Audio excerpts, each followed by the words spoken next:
Podcast starts now. Abracadabra and amor-oo-na-na. Hello and welcome. Wait, what is the amor-oo-na-na? George, you can't ask what the real lyrics are. Sorry. That is like, the whole point is that you can make it up and it's your own. Okay, so I will say, I agree with that. However, then when I was tasked with doing that when we were at that party, I actually struggled to mouth anything.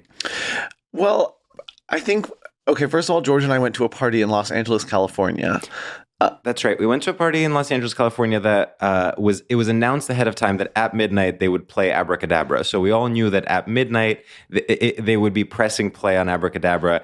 And, you had to sort of plan where you wanted to be so that you could be in an ideal place to be open to that. Yeah, I really loved the New Year's energy of that, and there was like this sort of this anxiety in a positive way, sort of an excitement in the air of like, are we going to be like? Well, I can't go to the bathroom because it's 10 minutes till midnight. Well, what you're not saying is that we were quite literally in line to get drinks and decided to leave the line that we were already in because we were like, this line is too long. We can't be sort of third in line yelling tequila soda while they are pressing play on Abracadabra. But it did make me realize I'm now thinking, why not instill that kind of New Year's energy into just whatever you want, even if it's not at midnight? Like, there are people have all different kinds of schedules. Even if you just have a dinner party and you're like, by the way, at 9 p.m. we will, play a Tori Amos music video on YouTube that we will project. I actually think it is such a great idea, and it gives people sort of a clear, like, it's like an outline of the night. Like, it gives you a framework to work within, because it's so amorphous. If it's just like Abracadabra will play at some point, it's like, well, yeah, I would hope so. Yeah. But if it's at midnight, I'm like, okay, now my night, it has a structure to it. Yeah, and what I'm about to say, I think will almost sound against the spirit of this podcast, but okay, here's the thing. You would think like the Gregorian calendar and like clock-based time would be something you or I would consider straight. I think that would be, I could easily imagine, an AI-generated episode where our straight topic is clocks and clock-based time, and we're like, oh, well, yeah, straight people love to organize time, whereas queer people love to live out loud. Yeah, okay, yeah. So I get it. First of all, I want that. Give me the AI version of our podcast. To be clear, I'm ready to retire. And I give away my rights. I give away my voice. Literally, I'm ready. And consider this: I'm posting Mark Zuckerberg. I give you my right, the rights to my voice and likeness. In the tone of take my wife. Take my data. Take my data. But I'm about to make the opposite point, which is I think because of the absolutely declining, if not non-existent, trust in institutions, it's almost like time is all we have. Yeah. The government doesn't work. Any official buildings you're seeing on the streets, you go in, it's literally someone doing ketamine. Nothing is working right now, and no one has trust in any institutions, be it, the government, the media, what have you. So I'm almost like a re-embrace of time, of linear time, is in its own way countercultural right now. You're saying that time is the ultimate truth, and that like kind of, yeah. And so I'm like, let's like, rather than have it be this like the ethos of like, oh, well, the invite is at 9, but of course you want to be fashionably late. Maybe we try out. What if we went in a more militaristic direction? What if we really like adhere to the clock? See, I actually love that. And I think socially we need that. I want to push. There's something in our lives where it's like, we're basically like building in a buffer for trailers for every event in our lives. Like, it's like, well, there's going to be 45 minutes of trailers so that we can be 30 minutes late. Let's have, first of all, a standing ovation for that. That is one of the most genius things I've ever heard. Keep going. But I'm sort of like, enough. Like, I actually want someone to be like, the party's at 8. Get there at 8. I went to actually a party thrown by the same guy that threw this Abracadabra party. Mm-hmm. It was his boyfriend's 40th, and he was like, arrive promptly at 8. And I was like, now that is a fun invite. And it worked because everyone was there with it. By 8:15, everyone was there. And I was like, yeah, you're paying for the space. Like, let's get there on time and fully enjoy it. Yeah, it's tough. It's tough because even as we're making this argument, I'm like, stressed because I'm like, well, I don't want to be advocating for a world in which I can't be a little late. No, and the that's true. trailer thing is actually a perfect metaphor because here's the thing. On the one side, you have Regal Cinemas. The trailers are quite literally 25 to 30 minutes. You can actually show up an hour after the start time of the film and you'll get there at the credits. But then you'll have like, and actually our guest will be able to really fact check me on this, but there are other theaters like that are, it's not the Angelica, but there are other theaters that quite literally start on time with no trailers and they play the trailers before the start time. Yeah. Which I also don't think is acceptable. I agree. I think the perfect middle is sort of like I think if you go to Film Forum, it's like they'll have like a few trailers. It'll be like 7 minutes, and then the movie starts. 10 to 15 minutes. But how do you mandate perfect. that? Because that is basically what it is to be fashionably late. Yes, I agree. I'm all in. But of course, I'm almost done. But of course, to have a common conception of fashionably late, you need to have a common language. And in a world where no one trusts institutions, you could never actually have a commonly agreed upon definition of fashionably late, which is why, in order to avoid everything just like going to dust, you have to insist upon a specific start time. You know what I mean? Of course. You made a really amazing point. Thank you. I also want to say, I would love when you are about to make a point and you go, sorry, I'm almost done. There's something about that that's really charming where it's like, yeah, thank you. It's like you can't not make the point. Like if someone were to stop you right then, you would like potentially have a stroke or something. It's sort of the blue balls. The blue balls of ideas. Yeah, like I sort of have to. Yeah, you're like, fuck, I have to have an idea. Can we address an elephant in the room before we bring our guest in? Okay, what is it? I kind of have a cold. What? I have like the slightest cold. Like, have you noticed how I'm raspy? Yes. And I was you're actually stealing my thunder a bit. I was like, God, I'm going to be so like the sick one. And like, you're going to be like, everyone's going to be like, wow, he sounds so different than normal. Normally his voice is so deeply smooth. Well, I almost suggested booking a studio last minute because I was sort of like in the mood to not have to deal with tech. And then I was like, what if I'm the one to suggest booking a studio? I show up with our guest. I'm literally coughing and sick. It's like I'm directly giving him, coming directly from the open air market. I do have a guess as to what happened, which is that we both got sick at the Abracadabra party. Just time-wise, I think that maybe makes sense. Damn, that's considering actually... we were in a very enclosed, non-ventilated space. That's actually such a great point. That's fully what happened. We need to bring in our guest. I think that's an amazing because idea. I now have blue balls for bringing in our guest. Yes. I think we should bring in our guest who, were famously bad at plugging things, but did it, fact, write a book that by the time this episode comes out will be available for purchase. Will be out, and it is called The Talent, and it is by Dan Daddario, who is our guest. Welcome, Dan. Hi, guys. Thanks for having me. I want to say, and listen, I'll say it. This is a controversial thing to open up about. This is very controversial. I can already tell. This is the first time... Oh, I can't believe you're saying it. I'm actually as guilty of this as you are. So we're both very guilty. We're both guilty. This is the first time we have had a guest on promoting a book where we have both, at the time of recording, finished the book. And by the way, I don't want anyone to cut.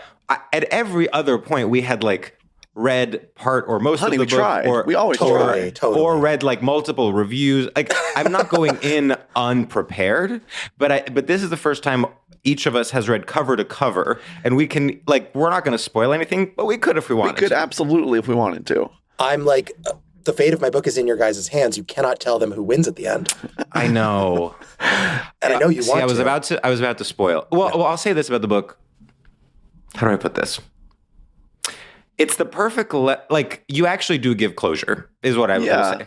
Because the entire time I was afraid, as I was reading it, which by the way, I enjoyed it immensely. As I was reading it, I was like, if he fucks this up, I'm going to be so fucking pissed. I have to agree. There was one moment, 3/4 through, and I was like, oh no. What if it's not satisfying? I was like, I care now. And what if I don't get to blow my load? And by the way, sorry, Dan, I know we keep interrupting you, but it's like, if you had ended it in a way more open-ended way, I would have had to pretend that was actually so cool. Because I would have had to I would have wanted to seem sophisticated, and I would have been like, thank God, you didn't go so cliche. Yeah. and have a real ending. Go ahead. When I was planning it, Yes. and never apologize for interrupting me with such wonderful praise. Wow, damn. When I was writing it, I had this like devil on my shoulder being like, go Emma Klein the guest mode. Go Emma Klein the guest mode. Because spoiling a 3-year-old book that I love, but at the end of that book, you think there's going to be a resolution, and it's just kind of like, well, and then something happened. I don't want to say what. The end.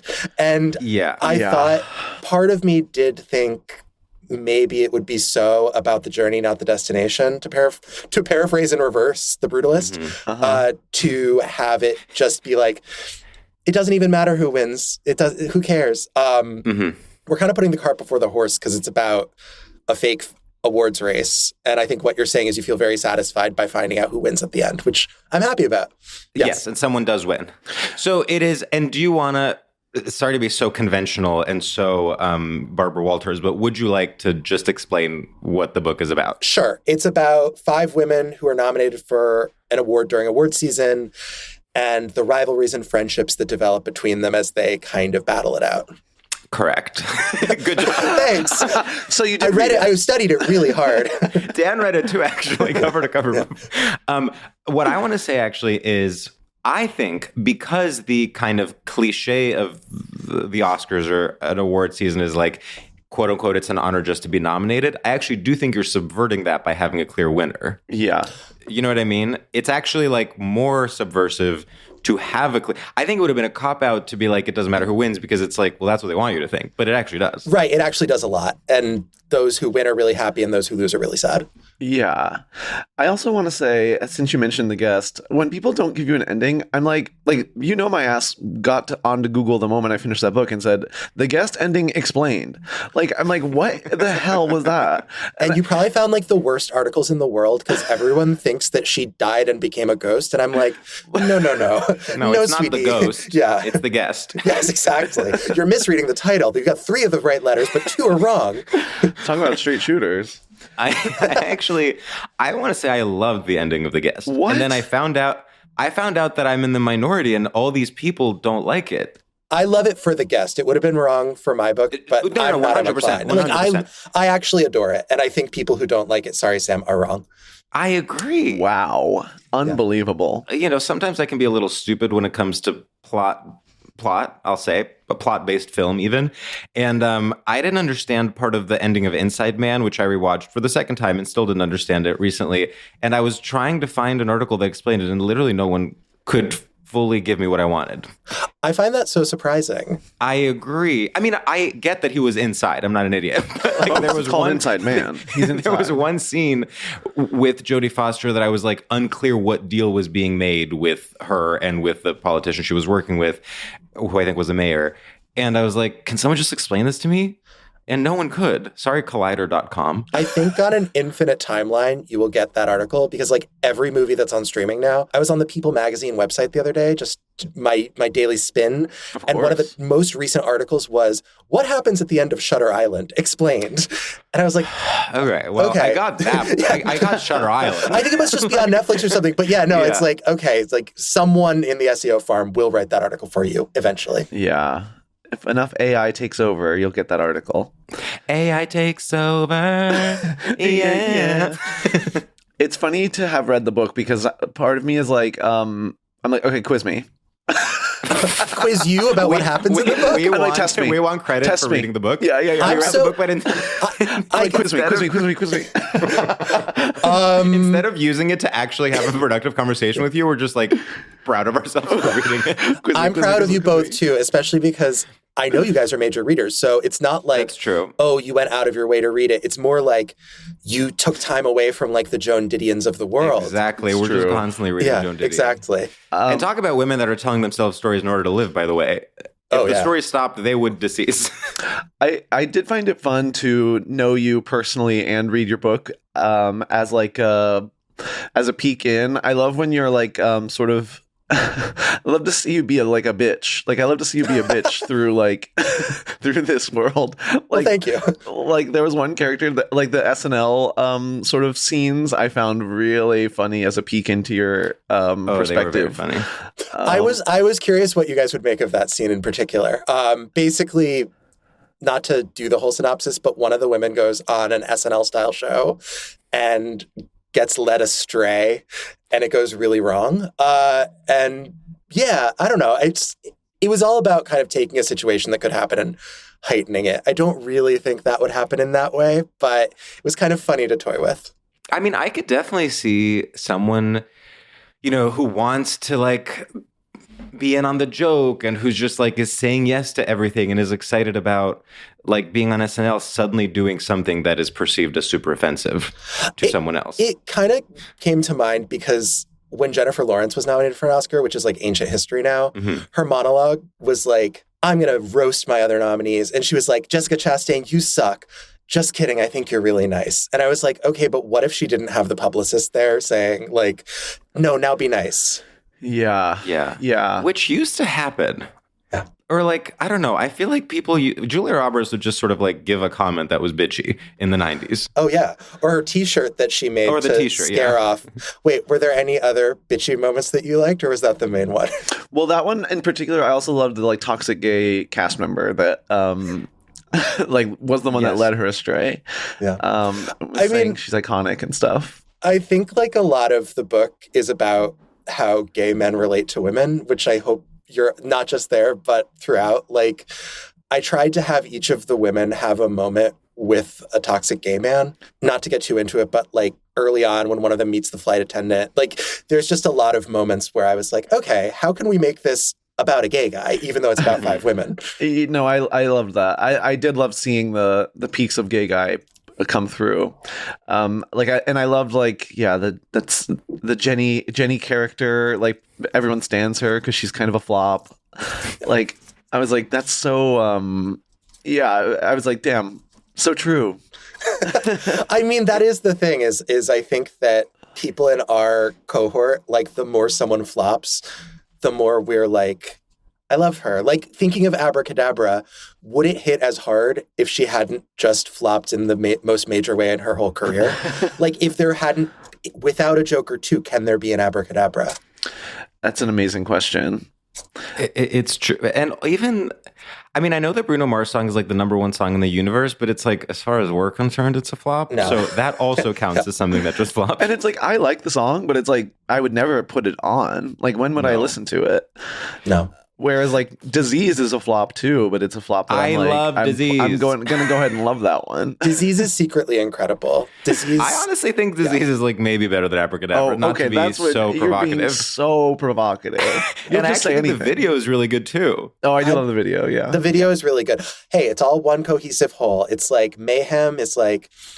Okay, I was about to say it's giving art pop, which I meant as a compliment in that it's a cohesive body of work, but I think that to the wider world, that's not a compliment. It's hard to tell. It's really hard to tell these days. It's certainly not a compliment if you are Lady Gaga, because she hates it. I saw a woman walking down the street, like around our age, a woman walking down the street the other day in the neighborhood where I live wearing an art pop logo cap, but she was otherwise just kind of in like Outdoor Voices with New Yorker Toe. And I was like, yeah. You are one interesting chica. Like, I want to follow you. Like, how did this enter your wardrobe? I wonder if it was just like she worked in digital media during that time and was sent art pop merch. And also a New Yorker tote. And she has no idea. She was just like, oh, isn't it fun? I love Alejandro. I want to circle back on something you said in the intro when I was banned from speaking, which is the perfect amount of trailers. Oh, yes. Is the IFC Center, where it's like 7 minutes in and out. And the other perfect thing about that theater is there are not assigned seats. And you can just kind of have the serendipity of, I have 7 minutes to find somewhere good to sit. It's not so regimented. It's not so militaristic. But yeah, I like that length of trailers. I agree with you. I think IFC Center is a great, first of all, perfect location. You literally just like leave the subway and you enter the building. Correct. Love it. However, you do get the sense that there could be a mouse at any point under a seat. And I really don't. I say that with love for all independent cinema and for all independent movie theaters, and I go there often. In fact, I just saw Emilia Perez there for the second time. Wow. Your favorite film. It's a whole thing. Got to support her politics. Yes, exactly. But don't you? But and there is something charmingly, what's the word? I don't know, like old New York. Like like the smaller rooms at IFC are basically just like a TV, like a sort of like they're living rooms. Slightly larger widescreen TV. Right. Is that where you saw Amelia Perez, or was it a sellout crowd? Yeah. People hanging off the seats? You would think, it was actually post-controversy. I was like, so who now is going to Amelia Perez at IFC Center? Turns out it was me and maybe 4 other people. And seeing it a second time, not to hold your feet to the fire, but was it just about picking up the nuances? Did you like fall asleep the first time? What happened? No, that's a great question. So the honest answer is that it was the only thing playing at the time, and we had just had a big meal and wanted to just like lay down and watch something, and that was what was playing. But there was a part of me that thought it would be just like a funny bit that I'm someone who has seen Amelia Perez twice, and I paid to see it in theaters. I've also seen it twice. I didn't pay for it. Well, you're a professional it was critic. for work, though. It was like obligation. Yeah. I don't hate it. I think it's like fine. I think Selena is fun in it. I must disagree on that front. You don't think she's fun in it? I think she's notable. I see that performance and I go, now that is notable. I don't know. I think there's just like a reactionary part, not reactionary politically, but like there's a part of me that wants to be contrarian in some way. And maybe that filtered into my view of it the second time. But the second time, my big takeaway was like Carla Sofia Gascon is a great actress, regardless of her political views. I was like actually more impressed with her than with Zoe the second time around. Interesting.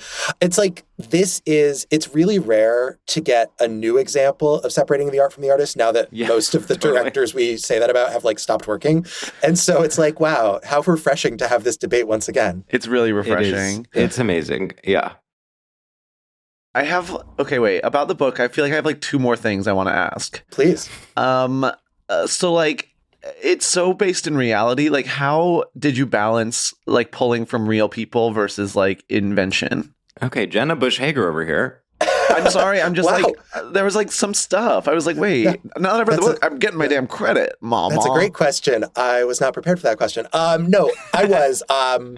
So all the situations are real. Every circumstance like has like a real world analog, like the comedy show you mentioned, like the film festivals, all that stuff happened. And I think eagle-eyed readers can say, this person looks a little bit like this real world person, that person looks a little bit like that real world person. But I would try to be pretty rigorous with myself and be like, I don't know what actually goes on in the minds or personal lives of these celebrities. And so all the like personal life stuff that's happening with them is like totally made up.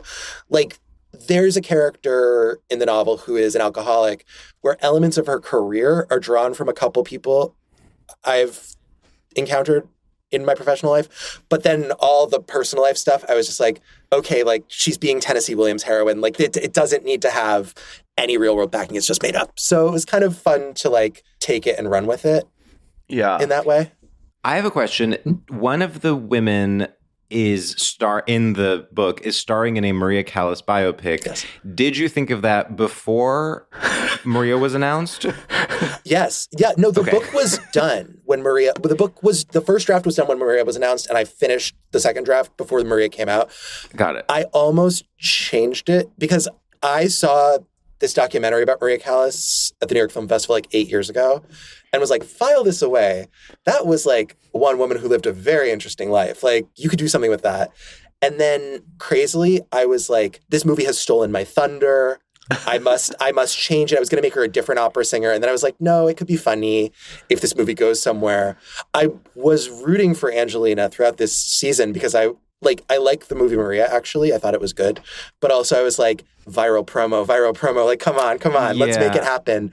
And it didn't get across the finish line. But my thoughts were with her the whole way. I mean, there is something metatextual. Like, there is something, not to spoil anything, but like the film Maria, the way it sort of didn't reach the heights that it was meant to reach, echoes certain parts of the book. Yes. Well, I think it's just funny because just thinking about the Oscars, I don't know if this is coming out before or after the Oscars, but like before. Okay, fab. But like something like Angelina Jolie plays Maria Callas, it's like done, pre-sold. Mm-hmm. Like give her the Oscar now. And then people, not me, I liked it, but people watch it and are like, oh, okay, so it's actually less than the sum of its parts. And it's funny the way that can happen. And yeah, I think that in the book, I tried to show how even though all the pieces might be there, you can't control the way you're perceived. Yeah. I know. Which is almost like actually a kind of, in a weird way, an optimistic stance, because actually what it shows you is that like the art still matters. Mm-hmm. Like it's not just about fitting pieces together and making a movie that on paper could win an Oscar. Right. If it doesn't transcend in this way. Yeah. In our world, Maria on paper should win an Oscar, and like a sex comedy about like a sex worker in Outerborough, New York, like should not. And mm-hmm. Or a body horror, like where you see someone like stitch their own back together. Yeah, but enough about I'm Still Here. Sorry. Damn. Yeah, George, as a performer, I did feel, I don't know if you felt this way, but sometimes I was like, damn, called out a bit, where it's like the like narcissism of being like when you're giving and when you're not, like to a stranger, like being like, well, they were like, I'll give them the razzle dazzle right now, or like us at the Bell House, literally. Like I am like, there's times where I'm like I am like very consciously thinking about like if I'm turning it on or off, and I was like, that is I've never read it before, but I was like, ooh. Well, it is interesting. Like, without sounding too navel-gazing, like at this stage in the media ecosystem, basically everyone is like 1% a celebrity. Like, if you're online, you like at some point will have the experience of like someone coming up to you and saying they know who you are or something. So it's like you get a very, very slight taste of what an actual famous person would feel like, and it already makes you feel insane. Yeah. Yes. And it has actually given me so much empathy for real celebrities, because I'm like, yeah, I would be like fully in an American Horror Story asylum if I had to promote my Maria Callas biopic. It seems so kind of unlivable. Like there's this one time, there were multiple times actually. Most recently, I was interviewing Sebastian Stan, not to drop a name, in New York, in a coffee shop or something, and like people kept like walking by and like literally pointing at him like he was like a zoo animal. And it wasn't, it wasn't on the level of like the paparazzi pursued Britney rapaciously in 2007. But it was like, okay, if I'm him, this is really distracting. I'm not even the person they're pointing at, and it's super fucking distracting. And it's like the ability to just kind of keep your focus, and then like in other moments of your life, be like, turn on the charm and be like, hey, how are you? As not an ability that I really possess. So I wanted to kind of write my way into it. Yeah. It was also the whole like wanting it to be like being like, once I have this, I'll feel better. It's very relatable as well. Yeah. I know. It did make me think, are they ever... I'm like, is the Meryl one, no offense. You said it, not me. Like, is she happy? It's like, no. I'm just sort of like, can any of them ever win? And also, what is the equivalent? Sometimes I'm like, not that I would ever want you to write the equivalent for the male acting category, but I am a little bit like, it would be so boring, but there's almost like a satire version of it that could be written that's just like, yeah, while the women are literally like undergoing ego death every day, the men are just like, like, right. That's like, there is one actor in the book, and he literally is just kind of like, oh, okay, like to it all. And so I feel like the version about Best Actor would be a pamphlet. Because also, like, whenever I interview an actress, I feel like, and this is just me, my own filter as a gay guy, but it is like, I feel like I go on this like intense emotional journey. And whenever I interview an actor, they're like, yeah, I worked really hard on it. I hope people like it. It's out in a couple of weeks, I think. And it's like, okay, but give me something. Like, come on. And so, yeah, the version about Men, I fear, would be a pamphlet. Since you, for your job, famously interview celebs left and right, has anyone like extra charmed you, where you were like, holy shit, like dealing with this person in person is like jarring? Yeah, other than Sydney Sweeney. And you can't say Sydney Sweeney. It's actually not who I was going to say.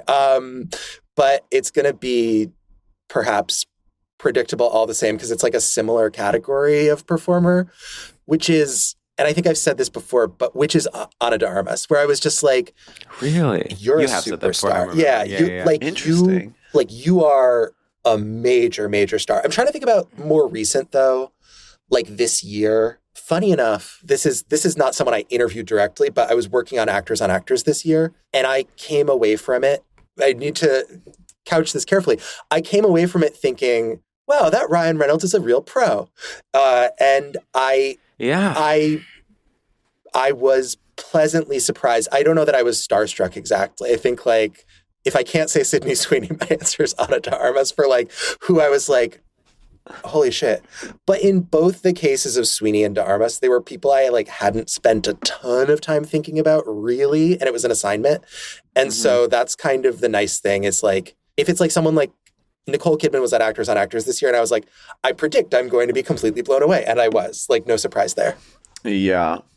That is interesting about Ryan Reynolds. Have we said, sorry, Dan is a writer at Variety when he's not writing novels, and that is why he has interviewed a lot of celebrities and also works on Actors, which is classically the Variety video feature where actors talk to other actors. Yeah. So some backstory. Dan is actually a stalker. So that's sort of how he knows all of these celebrities. Dan just sort of like seeks out celebrities extracurricularly. So he's pretty much one of the weirdest guys we know. Kate Winslet was so charming when I knocked on her window that night. She lit up the room as I threw rocks through it. Yeah. Can I get your take on something? Because this is something I've been thinking about. I've been seeing it more and more with the Oscar season heating up, and you just did it, in fact. Which is, I've noticed gay guys will refer to actresses with their last name. And it'll be, the thing with Kidman, the thing with Moore, and I want to sort of like theorize why that is. Because I'm almost like, is it a way to make something like the Oscar race seem somehow more serious, or is it a way to like almost like adopt the attitude people would have towards professional sports where they would say like the last name of a player to make it sound more like it has more gravity? My guess is it's familiarity without doing first names. Like you want to be like, oh, of course we all know who we're talking about. Like we're super familiar. Sure. Yeah, I feel like it's that. I feel like you know how on Survivor when people say like, oh, Jeff Probst will have his favorite contestants, and when they win the challenge, he'll be like, good job, Smith. Sure. As opposed to like, good job, John. Yeah. But I also think part of it too is like thinking about like Maria Callas, of like gay guys of a past generation would be like La Callas. Like it's like it's a little bit me being like La Kidman, La Sweeney. Like that like she needs no introduction. She's La Sweeney. Totally. Yeah. Do you stand Sydney Sweeney? Yeah. Oh, yeah. Yeah, Dan stands. I didn't know this. I feel like this was like a known element of our shared friendship is that I've interviewed her a couple times, and part of why I stan her is that she is truly self-aware in this way where the first time I interviewed her, I was one of two journalists interviewing her together as a team. And at the end, she was like, all right, guys, this has been really fun. Now, remember, I'm aware of the parts that were said that are going to be used for headlines. And so try to minimize those and talk more about the work if you can. But if you can, I get it. And I was just like, holy shit. Like, I think of myself as like very in on the game. And I feel like I just got gamed in this way that I really admire and thought was so smart. And I've interviewed her again and it was a really great experience. I also think she's a great actress. No, I stand quite hard, actually. I agree. So that's good to know. Wait, let's do our first segment because I want to get into the topic. Oh, yeah, I agree. Okay. You go ahead. Oh, okay. Dan, our first segment is called Straight Shooters, and in this segment, we're going to ask you a series of rapid-fire questions to gauge your familiarity with and complicity in straight culture. It's basically this thing or this other thing, and the only rule is you can't ask a single follow-up question, or we'll scream, scream, scream. George, do you want to kick us off? Yes. Turning a look at Can or reading a book by Dan? Reading a book by Dan. Losing your religion or cooing like a pigeon? Cooing like a pigeon. Miramax or Mucinex? Mucinex. Lock and load or frog and toad? Frog and toad. The French New Wave or Judi Dench should have been in conclave? The French New Wave. Getting mixed signals or eating 6 Pringles? Getting mixed signals. Amy Adams, Jamie Dornan, Mamie Gummer, or Fame is a Prison? Mamie Gummer. Really good work. Okay. Blurg, Ermagerd, or Awkward? Blurg. I cannot believe you. We actually kind of brought it, that one. Wow. Yeah. That was kind of crazy. I tried to make mine all quasi-Oscars themed. No, I don't that know was if smart. That came across. That did come across beautifully. Yeah. I'm so glad. It is iconic that you chose Mamie Gummer over both Amy Adams and, sort of by extension, Lady Gaga, who, of course, said fame is a prison. I would say, obviously, you knew exactly what was going on. Yeah. There was no hesitation. It's clear that you're familiar with the game. I am. I'm almost like, is choosing Mamie Gummer so pick me? Like, it's like so unexpected that it's almost a slap in the face. Sam, what do you think? I think, there was something about that whole performance where I was really like he's stepping up to the plate. Like there was something so like he's being very Audrey Benedict in this moment. Yes. It was very like, you think I'm like going to play this game. Like I know this game better than you know this game. Like enough games. Right. So that felt like it was almost like when an understudy has to go out and then like does way better than the star. Totally. Okay, so what do we think? Like, I'm going to go 922 doves. 22, yes. Wow. Yeah. Thanks, guys. Pretty big. That feels Honestly, great. one of the best scores we've had in a while. That's wonderful. Wow. Okay, so without further ado, I do want to get into the topic because I'm actually very excited to talk about this one. Yes. And so, Dan, please tell us what your straight topic is and maybe a little bit about what's straight about it. Absolutely. So my topic is Pink, not the color, but the recording artist. This came to mind because I was recently listening to the Moulin Rouge soundtrack, just refreshing my memory. Of course. And I was thinking Well, it's your about job. Lady Marmalade. Yeah, exactly. Oh, yeah, Lady Marmalade. And how on it, like the entire song is structured as a build toward wait till you see what Christina does in the final act. Like it's basically Black Swan. Like it's like everything is in anticipation of this massive final act. And indeed, she like sings completely incoherently and amazingly. And she doesn't even know where she is as she's singing. In the process of getting there, there are a few others. And Pink is the one out of the entire song where it's like, okay, the assignment is sing a sexy song about the Moulin Rouge. I got it. And I was thinking about how everything in her career feels just like, okay, if this is what you people want, I'll do it. There's like never been a wink to her. No. There's never been a wink to Pink. There's never been irreverent feeling or a feeling of kind of testing things out, which is especially pronounced given that her whole deal for the past like 20 years has been like, I'm the pop star who's an acrobat.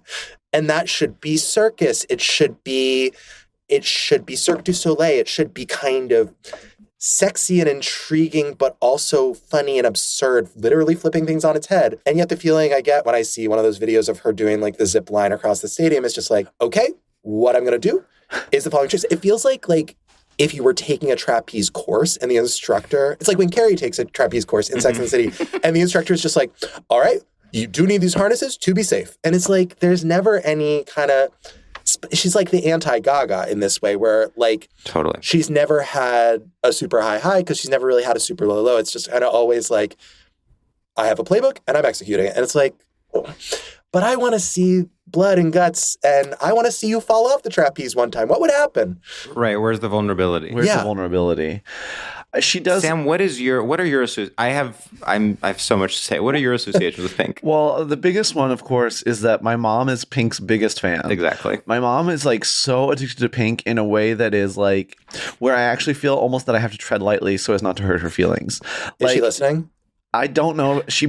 Usually she doesn't listen. Maybe because I this said, one she'll please listen. stop listening. But with this one, she might listen. So I honestly want to say, Mom, I think you might have to stop listening if you're listening right now, because this conversation we have to be honest, and we can't be honest if we're worried about your feelings about Pink. And I respect how much you love Pink, but I have to be honest with my podcast right now. Okay, George, tell us your thoughts. Okay, so my grand theory of Pink is that there's pre-Ellen Pink and post-Ellen Pink. So I think that Pink, early in her career, I don't know if I would go so far as to say there was that vulnerability that you're looking for, Dan, but she was certainly, there was an authenticity. Like, I think she was like truly trying to do hip hop in this like crazy way that whatever you think about it in retrospect, was authentic to her. Like, you could tell it came from a love of hip hop, and she like was trying something, whether she was succeeding or not. Like, it was truly, she was trying to be like a white hip hop artist. Then she went into this kind of like almost like rock and roll direction, and she like sang Trouble stripped down with a guitar at the Grammys or like the AMAs or the VMAs or something. She was sort of like sexy and provocative, and she would like wear a bra, and she was sort of like uncategorizable because she wasn't Britney, but she also wasn't, indie, obviously. Then, of course, you got the Stupid Girls era, where she's like being outspoken about how like women are stupid now. Well, she was she was the anti-Britney. She was literally the anti-Britney, which was, this is just a parenthesis, like especially sort of like damning, considering Pink was literally like in a duet with Christina Aguilera, who's also Britney. Like the idea that Pink is less or more stupid than Britney is very sort of missing the point. Anyway, the point is, I would say she had less of a cohesive style, but she was throwing spaghetti at the wall in this way where you were like, maybe something will come out of this. And sure enough, many big hits did. Like Get the Party Started, and I think Ms. Understood is an incredible record. A body of work. A body of work. Okay, so then post Ellen is when she becomes fully like Target brand. It becomes like Target clown, but also inspiration porn. It's like, yes. This one goes out to all the misfits, but you're performing at a sorority party. Like, it's like you're performing in front of all kind of like middle class moms, and you're saying, raise your glass to all the misfits, and they're all like, woo. Well, that's the song where she tries to. It's like she tried to start a Little Monster style thing by referring to her fans as the dirty little freaks, which has never really sat right with me because A, it's just not very appealing. Like, it's like it needed one more pass from the gay guy in the room that's not there. And B, it's like your fans are just not dirty little freaks. They are like candle buyers. Yes, that's exactly what they are. They are candle buyers at Bath and Body Works. Yep.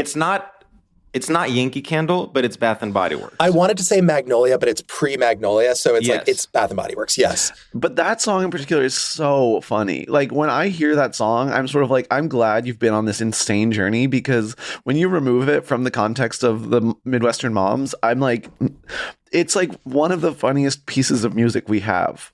It is incredible. I mean, the fact that the guts it takes to literally release a song where it's na na na na na na na, like it's literally sampling a what's it called, like schoolyard song, teasing song, taunt. It's also like 4 songs in one. Sorry, keep going. Yeah. Last thing I will say is something that we have to mention is that the post Ellen bet on Bath and Body Works paid off hugely. Yes. Because something some people that are like in our circles don't know is that Pink is like, I think has the second most like best-selling world tour after Taylor Swift or something. She like, her sales are insane, and she's insanely popular internationally because there's a ESL Eurovision vibe to all her music. Whoa. So it's actually very relatable if you live in like Estonia. She kind of reminds me, now that you mention it, and this does undercut my argument, but I'm confident in the argument regardless. She kind of reminds me of like Cascada.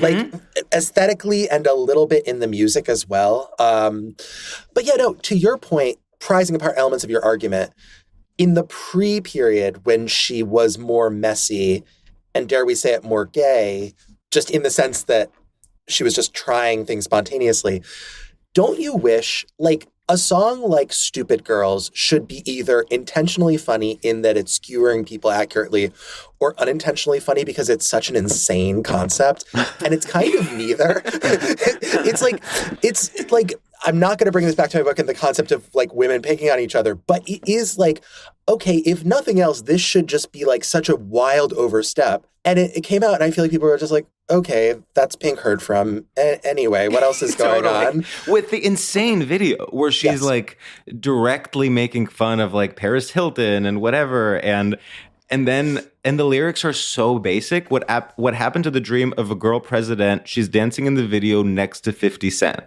Yeah. That is her take. Yes. I do feel like if she ever apologized for it, I'm sure she probably did. But I also feel like everyone has just forgotten that, in part because like she's so self-help now that it's like, oh, Pink would never do something like that. She basically is Brene Brown. Like she basically just is such a kind of quasi-inspirational figure. Yeah. Yeah. And I actually think what you're talking about in terms of like her not being able to commit to either, you know, full camp or full, let's say, cringe or whatever, like Stupid Girls is right in the middle of that. Yeah. I actually think that could also be applied to like like her fashion choices, her hair, like everything is in this weird, dare I say, uncanny valley. Like it's like between good and bad. You're kind of there's something about her that it's kind of similar to this where I'm like, she doesn't exist in a place. Like I feel like a lot of pop stars you can be like, oh, they're like, that's New York, Lower East Side, like that they're going for like a Los Angeles, they're going for Houston. Like there's something where it's like it does exist in a space, and it's just like you're translating where you're from to a larger audience. And Pink, it's like, what is your like, it's half like I'm redneck, half I'm hip hop, half I'm Target. And it's like, it's so confusing. I think that relates to the Eurovision thing. There's something that is like, it's almost like someone who grew up in a small European country, consuming American pop culture and then tried to emulate it. Yeah. And it always goes through that Pink filter of like a sort of light lack of taste and just kind of blending it all together, where like basically since the Ellen Alliance, she's been the same way. I think like the idea of eras, as it were, can be like very overstated, but she's been the exact same for like 15 years. And the music sounds the same, the aesthetic presentation is the same, the act is the same, and people love it. But you're a little bit like, okay, like I want dynamism because, you know, you are missing out on the chance to do something really transcendent, but you're also missing out on the chance to, like, Pink will never have an art pop. Pink will never have a Bionic because she will never release music that's not like completely the same. Yeah. Everything is like a bit crowd tested. Like it's like she's trying to succeed. And I even feel like Stupid Girls, I think that is her like artistic view, is to be like, what is popular? Like in 2004, it was like hating Paris Hilton and thinking like girls were dumb. And so it was like, You're so right. Girls are dumb. It wasn't like she was bravely speaking up. Like the mainstream view was American society is going to shit because of Paris Hilton and Nicole Richie. Literally. Right. And so she was like, like, if she released that song now, that would be kind of radical. Wild. Yeah. And even now, like the inspirational stuff, it's like, well, Trump is president and like all I can do is be like, and Ellen is the biggest person on earth. I will be inspiring like that. A great example, I think, of the Pink ethos is a few years ago, she had an album called Beautiful Trauma, which I think is the perfect title for a Pink album because it's like, it's a few years after like trauma became a buzzword. Yes. It's no longer fresh, but to the candle buyers and to the people in small European countries, it is the first time they've heard of it. Right. It's sort of like, okay, for everyone who hasn't heard about trauma yet, this is an album called Beautiful Trauma. You know when her songs, though, really do hit? Like when I hear them and I'm like, damn, trauma really can be beautiful. Yes. It's like Pink came back into my line of sight. I always knew who she was because like she's often the last song at a SoulCycle class. And it's like, I don't have any associations with this other than I know who's singing it because I recognize her voice. This song has never been a part of my life. It's beloved by candle buyers the world over who've got packed stadiums. But to me, I'm hearing it for the first time. The lyrics kind of mean everything and nothing. And I am soaring on that bike. I am like about to fly out of the room. You know, Dan, it's funny that you say that because my mom is a fitness instructor. Wait, really? So that's this is the missing link. Of course she loves Pink. Does she do spin or what? She does spin. She owns like a boutique fitness place in Michigan. Whoa. And so it's like small classes. I visited it. It's honestly great. It really made me want to like take her classes, and I'm kind of sad that I didn't have time. Yeah. And I would have loved if she played Beautiful Trauma from start to finish. You know, Pink is a staple of the Spin Room playlist. I bet. And so yeah, that is the link. That is a big link. And that's also, there is a fitness, it's a Midwestern fitness link because there's also like it's impressive physically, the acrobatics. It's not like this looks cool. It's like her age, she can do this. Like that's inspiring. Yes. No, and it's by its very nature, it's not like, Lady Gaga, for instance, dances her ass off in the Abracadabra video, but it's like cut together between shots. It's like, no, you're in the stadium and you are watching that woman fly over your head for 2 hours. And she can do it. And what she does is impressive. Yes. It is impressive, of course. I've always sort of, okay, so because I actually was a Pink fan as a child, I didn't realize that it was uncool until much later in the game. There was a family trip where the 2 CDs that I had were the Eminem Show and Misunderstood, and I was literally going back. I was literally going back and forth between the 2 of them. And when you're a kid and you sort of are discovering Sundance movies and discovering, you hear Family Portrait by Pink and you're like, this is deep. In our family portrait, we look pretty happy. We look pretty normal. Let's go back to that. Paging Todd Solondz. Hello. Literally. Yes, that is Wiener Dog. So there is a part of me that is almost upset, almost similar to how I feel about Gwen Stefani, because Gwen Stefani also very much has a pre-Ellen and post-Ellen phase. Yes. Obviously, her pre-Ellen phase is much more iconic, and I'm not comparing them. But there is a nostalgia where I'm like, damn, if one other thing had gone differently, what if one of Pink's crazy early experiments had gained traction, and then she did a concept album? Yeah, I think that could have been really interesting. I think I feel like we've reached the portion of the roast, and as much as this is a roast, where we're like, yeah, but seriously, Pink, you're a legend. Yes. You are absolutely right. No, I know, because I started feeling back as I was even the circus stuff, I'm like, she actually does tear it. When you watch that initial performance of Glitter in the Air where she first does the circus thing, it is impressive. Well, and that was crazy. My recollection is that was at the Grammys, and it was kind of Pink's at the Grammys random. And that was when she kind of uncorked it. Yes. And it was legitimately impressive. And then she kind of just kept doing it. Mm-hmm. Yeah, it's a lot. A funny thing that my mom did once that I have to say, and Mom, I hope you have stopped listening, but I think I was home for the pandemic, and we were listening to music, and she was like, so what do gay guys think about Pink? And I was like, that is such an iconic question. And it actually was kind of sad, where I had to be honestly, they don't quite stand. And it's and I tried to really soften it and be some really like her. Of course. Do you think the candle buying gays do? I do think there's a sort of Midwestern gay homeowner. Right. I want to know what the percentage, because I actually do think sorry to speak about lesbians again. I don't want to get in trouble on Instagram, but I do think lesbians love Pink. I do think there's a kind of lesbian couple, 2 dogs, pit bull mixes maybe, and they are living in not Indianapolis, what's the one, Bloomington, and they are going to the Pink show. Yeah. I think there's a direct correlation, regardless of gender, of whether if you own a home, you're 90% more likely to enjoy the music of Pink. That's true. They go hand in hand. Because you're I own a home and that makes me an outcast. That's sort of the thought process that goes, and then you're raise your glass if you are wrong in all the right ways.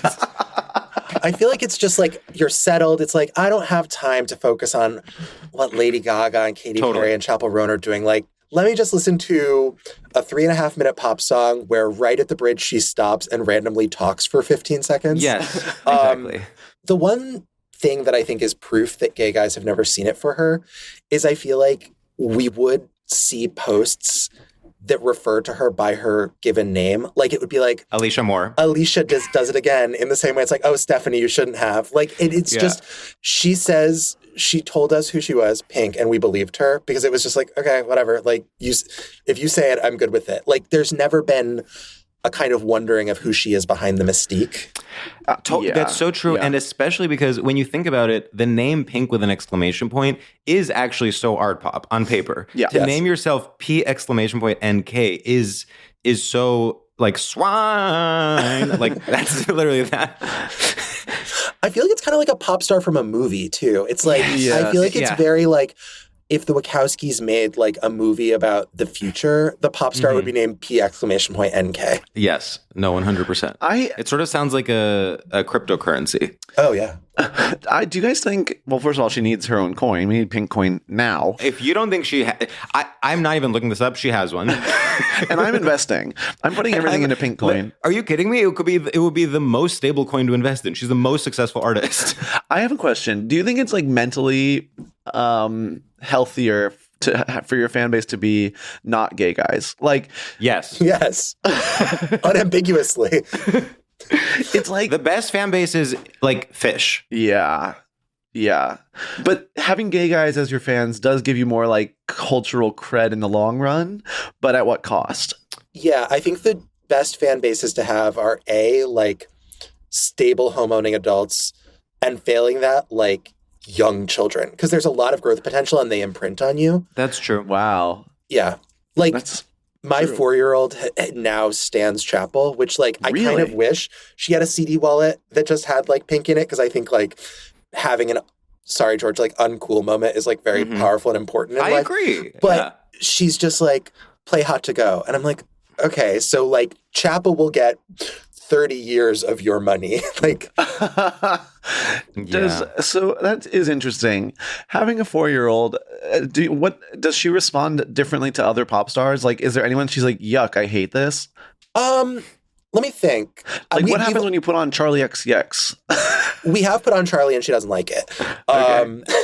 Paging CPS. It's not for 4-year-olds. Yeah, she more goes by song. Like, she doesn't necessarily understand the concept that like recording artists can record multiple songs. And so she just kind of likes certain Chapel songs. And she recently told us that the song What Was I Made For makes me feel sad inside. Yeah, which I think is very understandable. But other than that, it's just kind of like Chapel, Roar. She's a big Roar head. Really? She responds to Katie. She does not respond to Gaga, incidentally. That's scary. Which I guess is... You have a Katy I mean, cat. Hot to Go, actually similar to Raise Your Glass, literally, I mean, it's like appropriating a cheerleader chant in the same way that Raise Your Glass is appropriating like a schoolyard taunt. So it is childlike in this way. I would say it's slightly higher quality than Raise Your Glass, but it does have that childlike element, as does Roar. I think about this with all these songs. Do you know how at the end of Visit from the Goon Squad, have you guys read that? You were too busy reading The Talent by Dan D'Addario. I'm trying to think if I have finished Visit from the I'll Goon spoil Squad. it.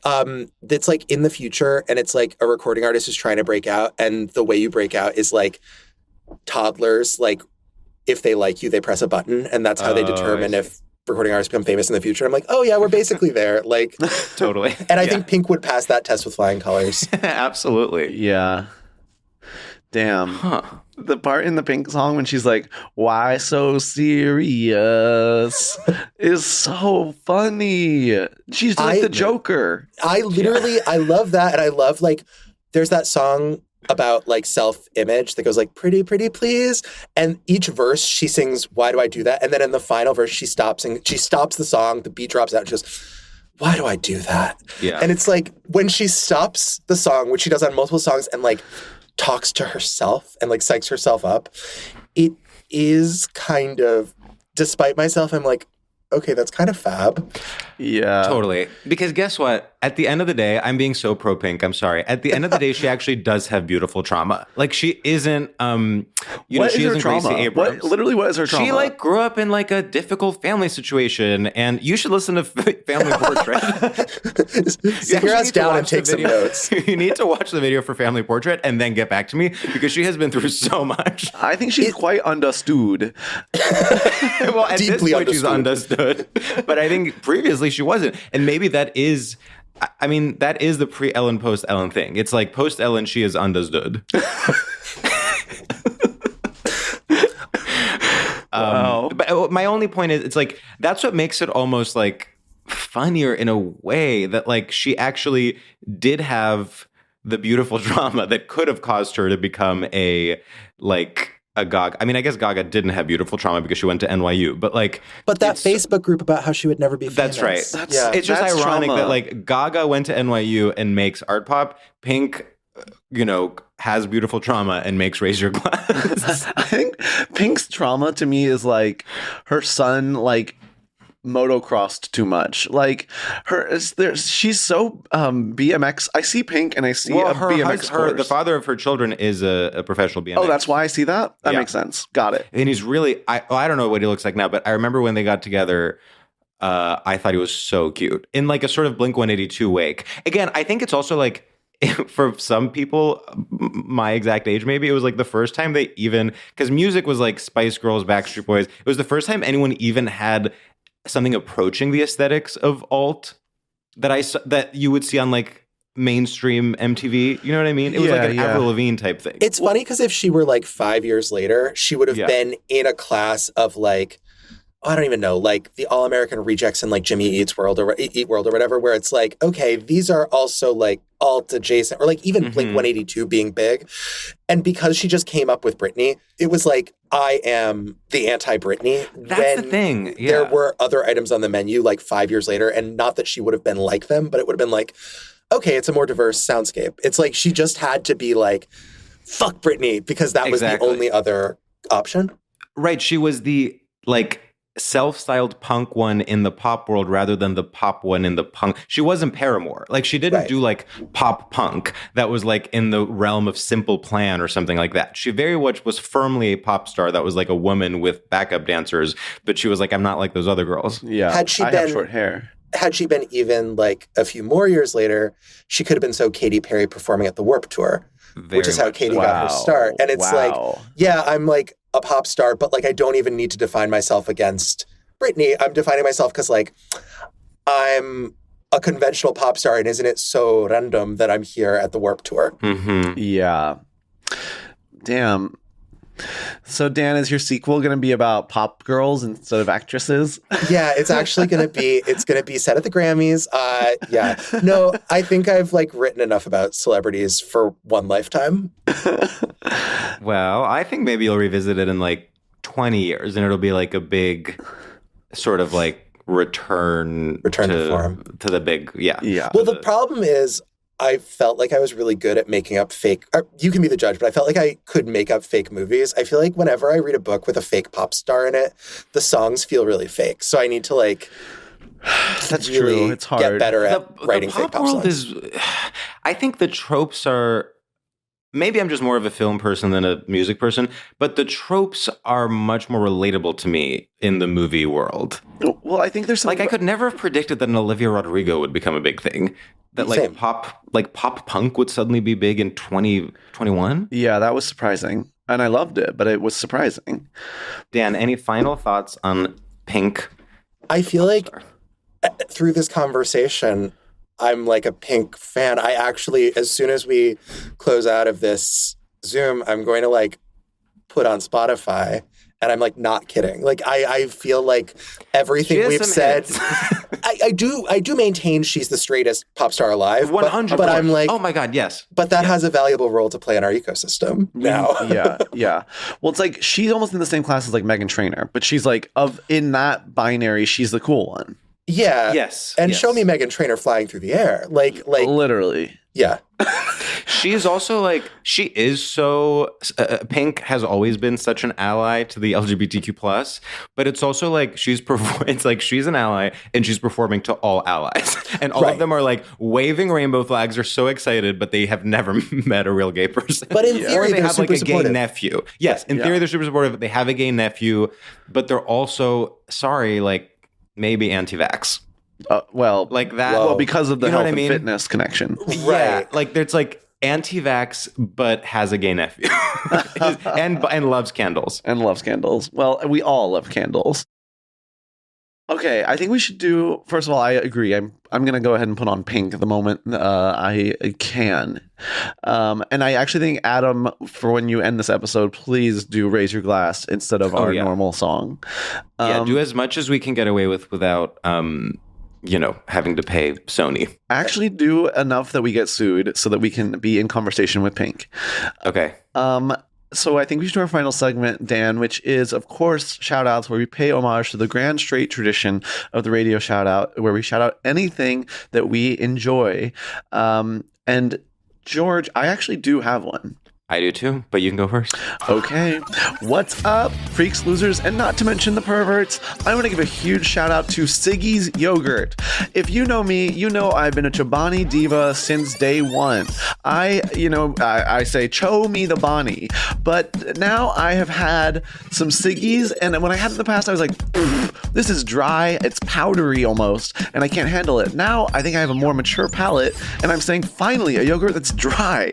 I love that it's more goo than a Chobani. Chobani feels like a yogurt for a child, and now I am on my way to being a pink-loving homeowner, and I need to have my dry yogurt. So shout out to Siggy's. You're dry enough that it makes me feel like it's better for me, and I love you. XOXO, Sam.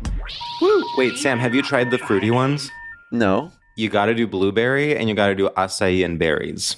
Acai and berries. They're really good. And also, I'm about to blow your mind. I've done Siggy's as a shout out before. Whoa. Fuck. Okay, I'm going to keep with the theme of music and music videos and misunderstood women in music. What's up, music lovers out there? I want to give a shout out to the music video for the Tori Amos song, A Sort of Fairy Tale. This video stars Tori Amos and Adrian Brody, Oscar nominee and past winner Adrian Brody. Tori Amos plays a leg and Adrian Brody plays an arm. You're thinking, what are you talking about? Imagine a leg with a head on it and an arm with a head on it. I'm seeing it. Okay, now that you have that image in your head, imagine them falling in love. And imagine me absolutely bawling my eyes out because it is the most beautiful love story between a leg and an arm I've ever seen. Shout out to Adrian Brody for randomly doing that video after winning an Oscar for The Pianist, or maybe before, I'm not going to fact check it. And shout out to Tori Amos, who has 0 Grammys, whereas Taylor Swift has 15. Thank you. And the Grammys are a damn sham. Yeah. It's not real. It's not real. Dan, whenever you're ready. All right. I'm going to give a shout out to oyster crackers. Yesterday, I had a bit of an upset tummy, and I went ransacking my closet looking for something that could soothe me, and oyster crackers it was. They are great, crumbled up into soup or chowder if you are in some sort of lobster shack on the shore. But if you are just in a Brooklyn apartment far from water and you just want something that is tasteless, but in the best possible way. They are crunchy. They're weirdly a little thick. They are sold at Trader Joe's, which is what mine were, but other establishments as well. Oyster crackers. I don't know why they're called that. They would be really bad on an oyster, but they're great just from the palm of your hand. Thank you, oyster crackers. I love you. Woo. Wow. Delightful. Yeah, I haven't thought about this in a while. Don't write in, but also why are they called that? Yeah, don't write in. I love the idea that you were looking in your closet for oyster crackers, because it's like how we find out that you keep oyster crackers in your clothing closet. I meant pantry, but no, my pantry is so weirdly shaped. Yeah. No, I brought them out of the closet. Yeah. Well, Dan, thanks so much for doing the pod. I loved the book. I think everyone should do it. And I want to apologize to all former authors for not having finished the book before you came on. I want to say that for multiple of the former authors, I then did end up finishing the book. But you had such informed questions today because you read mine. So maybe you're turning over a new leaf. I think we're turning over a new leaf. I actually am kind of turning over a new leaf where it's like enough being a child.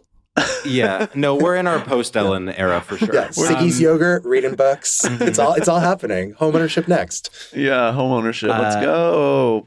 Dan, one more time, what is your debut novel called, and where can people find it? It is called The Talent. My name is Daniel D'Addario. It is available anywhere you buy books, your local independent bookstore, the library, Amazon, Barnes & Noble, anywhere like that.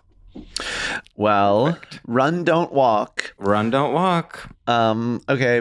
Bye. Bye. StraightioLab is a production by Will Ferrell's Big Money Players Network and iHeart Podcasts. Created and hosted by George Civeris and Sam Taggart. Executive produced by Will Ferrell, Han Sani, and Olivia Aguilar. Co-produced by Bei Wang. Edited and engineered by Adam Avalos. Artwork by Michael Fales and Matt Grubb. Theme music by Ben Kling.